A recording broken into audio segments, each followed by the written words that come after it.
ছাদে গেলাম, পরে মায় কয় কি কয় পুঁই শাকের কতগুলো হইছে, টেংরি টেংরি বাইরেছে, কিন্তু হ্যাঁ কেমন জানি মাথা দিয়ে বোতরাই বোতরাই যাইতেছে।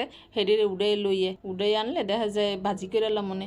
পরে আমি ছাদে গেলাম, ছাদে যাই এই টেংরিগুলার এই যে বাংলাম, মাথাটি কেমন জানি একটু মানে বোতরাই গেছে।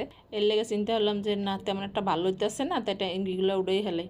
খালি শাক একেবারে কষি কষি শাক পরে উড়াইলাম, উড়াইয়া পরে আনলাম। এবার বারান্দায় মগো কিছু হয়েছে, মেলা শাকই হয়েছে। ওখানে যে তুললাম অনেকগুলো শাকই হয়েছে, এই যে দেখেন অনেকগুলো শাক হয়েছে মোটামুটি। শাকগুলোও কিন্তু একেবারে তাজা, খাইতেও বেমালা মজা ছেলে, কিন্তু ভিডিওটা আপনাকে দিতে পারিনি যদিও। এরপরে আইসি বারান্দায় আওয়ার পরে দেখি বারান্দায় কটা লাগাইছিলাম, আরও মাথা কেমন একটু বোতরাই দেখেন বোতরাই গেছে। বারান্দায় এমনিতেই রোদ পড়ে না।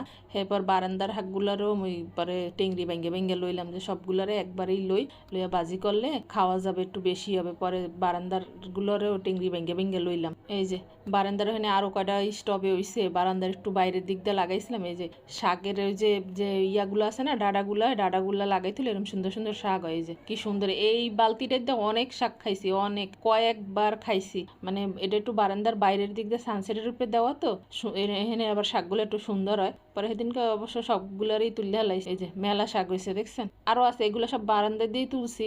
আর ছাদের গুলার দেখানো হয় নাই, ছাদের গুলো মেলা শাক তুলছি, পরে সবগুলারে ভাজি করে হালাইছি। এই তো আপনারাও লাগাইতে পারেন।